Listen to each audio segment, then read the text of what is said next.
Same है आप लोग और यहाँ पे वो सर सेंट्रल ऑफ एलिमेंट है, यहाँ से सेट करना पड़ता है, फिर वो पेशेंट को इस देश की पाइप में रहेगी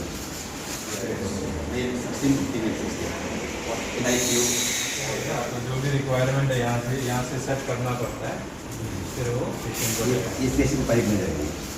यहाँ में हमारा फुल्ली इक्विप्ड 10 ICU बेड रहेगा।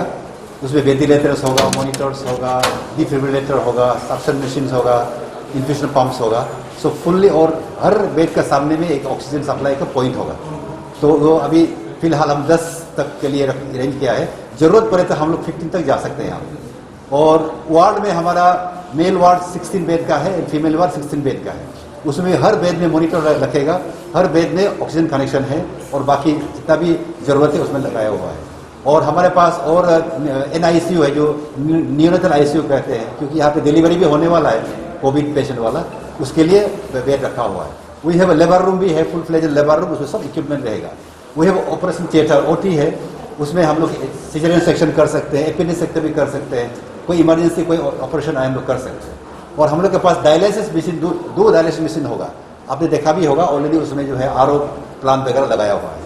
और हमारा यहाँ पे एक ऑक्सीजन प्लांट होगा, उसमें हमारे पास जंबो ऑक्सीजन सिलेंडर देखा होगा, बड़ा वाला ऑक्सीजन सिलेंडर, वैसा हम लोग रखेंगे। 30-40 तो हमेशा फुल होकर रहेगा, पर फॉर नॉर्मल एक्टिविटीज़ के लिए हमारा एक मोस्ट सिस्टम करके एक हवा से जो है ऑक्सीजन बनाने वाला मशीन है हमारा, उसको हम इंस्टॉल करेंगे। उससे जो कंटिन्यूस है 24 आवर्स 95% ऑक्सीजन मिलता रहेगा। ये अरेंजमेंट है हम लोग का। और उसके बाद हम लोग का किचन का अरेंजमेंट है, डॉक्टर और स्टाफ लोग का रहने का अरेंजमेंट है। उसके बाद जो कपड़ा और गंदा चीज़ यहाँ से निकलता है उसको स्टेरलाइज करना है, क्योंकि हम बाहर हम लोग जो वायरस को जो कॉन्टामिनेट है उसको बाहर हम लोग नहीं छोड़ सकते। उसके लिए अलग से स्पेस बनाए हैं, उसको हम लोग ऑटोक्लेव करेंगे। ऑटोक्लेव करके उसका भी प्रोविजन किया है कि कैसे उसको हम लोग म्यूनिसिपल के थ्रू से उसको डिस्पोज करेंगे।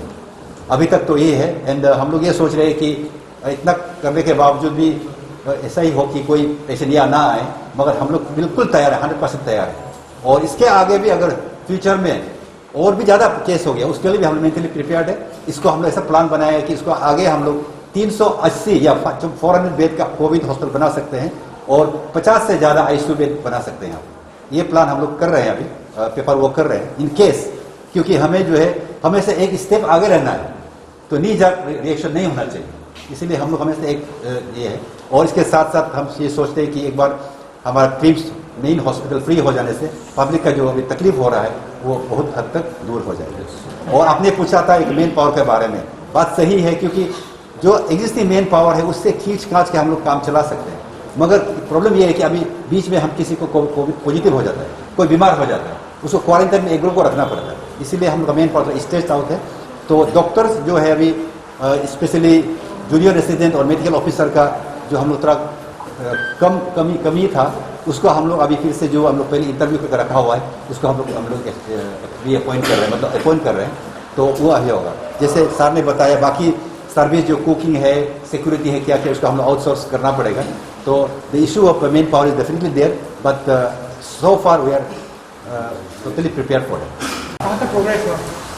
अभी यहाँ जो MLA कॉटेज में हम लोग का जो dedicated Covid hospital almost prepare में है, कंप्लीट होने वाला है, क्योंकि विद इन द 2 वीक्स हम लोग इसको फंक्शनिंग में कर लेंगे। ये सर यहाँ क्या क्या फैसिलिटीज नहीं, जो क्लिनिकल पर्पस के लिए हम लोग अपने डिपार्टमेंट का आदमी होगा, और अदर जो सिविल वर्क हो, जो खाना पीना होगा, उसको आउटसोर्सिंग करवाएगा। क्योंकि हम लोग यहाँ का सीवरेज हम लोग डायरेक्ट जाने नहीं देगा। तो यहाँ में हम लोग जो सॉकपिट है, बाहर पानी जाने नहीं देगा।